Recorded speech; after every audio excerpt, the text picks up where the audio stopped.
সুস্থ নৱপ্ৰজন্ম আৰু সবল গহপুৰ লক্ষ্যৰে গহপুৰ মহকুমা ছাত্ৰ সন্থাই লোৱা সপ্তাহজোৰা কাৰ্যসূচীৰ আজি অন্তিমটো কাৰ্যসূচী ড্ৰাগছ বিৰোধী সজাগতা সমদল কাৰ্যসূচী ৰূপায়ণ কৰা হয়। ছয়দুৱাৰ মহাবিদ্যালয়ৰ পৰা গহপুৰ হাইস্কুল খেলপথাৰলৈকে এই সমদল কাৰ্যসূচী উলিওৱা হয়। গহপুৰৰ বিভিন্ন শিক্ষা অনুষ্ঠানৰ ছাত্ৰ সন্থাৰ বিষয়ববীয়া সকলোৱে আজি এই সমদলত অংশগ্ৰহণ কৰি এটা বাৰ্তা চুবুৰীয়া চুবুৰীয়া আৰু গাঁৱে গাঁৱে পঠাবৰ কাৰণে সাজু তেওঁলোক যে আমি ড্ৰাগছৰ বিৰুদ্ধে সজাগ আৰু আমি ড্ৰাগছৰ বিৰুদ্ধে সজাগ সৃষ্টি কৰিম। অসমত ড্ৰাগছ এক মহামাৰী হিচাপে দেখা দিয়া আমি দেখিবলৈ পাইছোঁ।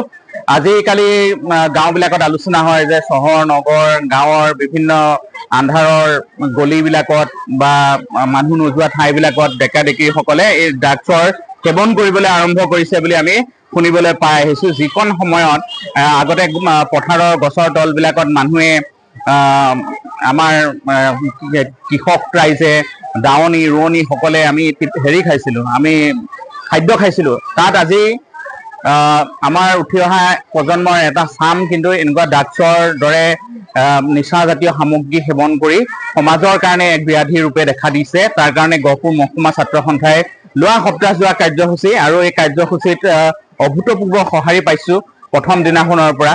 এটা কথা আপোনালোকৰ ক'ব বিচাৰোঁ যে আমি যিখন ৰচনা প্ৰতিযোগিতা লিখিত ৰচনা প্ৰতিযোগিতা পাতিছিলোঁ তাত প্ৰায় 1500তকৈ অধিক ছাত্ৰ ছাত্ৰীয়ে অংশগ্ৰহণ কৰিছে আৰু আজি যোনটো সজাগতা সমদল হৈছে ইয়াতো প্ৰায় 1500কে ধৰি ছাত্ৰ সমাজে অংশগ্ৰহণ কৰিছে।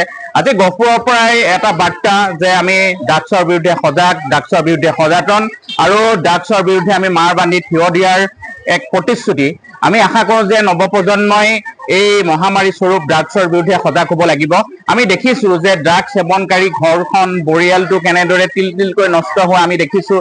দেশৰ অৰ্থনীতি অসমৰ অৰ্থনীতি কেনেকৈ শেষ হোৱা দেখিছোঁ আৰু তাতোতকৈ যিসকল অপৰাধজনিত ঘটনা আমি এইকেইদিন দেখিবলৈ পাই আছোঁ তাত ড্ৰাগছ সেৱনকাৰী বহু লোক ইয়াত নিশ্চিতভাৱে চিনাক্ত হৈছে। তাৰ কাৰণে আমাৰ আজিকালি বিহু ফাংচন হওক বা বিভিন্ন অনুষ্ঠান হওক তালৈ মানুহ যাবলৈ আজিকালি ভয় কৰা এটা পৰিৱেশ হৈছে। গতিকে এই পৰিৱেশত উঠি অহা প্ৰজন্মক যাতে আমি সঠিকভাৱে আৰু সবলভাৱে আগুৱাই নিব পাৰোঁ তাৰ কাৰণে এটা আমি চেষ্টা চলাইছোঁ। আমি আশা কৰিছোঁ যে আমাৰ গহপুৰৰ ছাত্ৰ ছাত্ৰীসকলে ছাত্ৰ সমাজে গহপুৰৰ নৱপ্ৰজন্মই এই মহামাৰী স্বৰূপ ড্ৰাগছৰ বিৰুদ্ধে সজাগ আৰু সচেতন হৈ এজন অত্যন্ত প্ৰহৰী হিচাপে থিয় দি থাকিব আৰু সমাজৰ প্ৰতিটো ঘৰে ঘৰে প্ৰতি ঘৰ মানুহলৈ প্ৰতিটো চুবুৰীলৈ প্ৰতিটো গাঁৱলৈ এই ড্ৰাগছৰ সজাগতাৰ কাৰণে তেওঁলোকে একোজন যোদ্ধা হিচাপে সদায় থিয় দি থাকিব বুলি আমি আশা প্ৰকাশ কৰিছোঁ।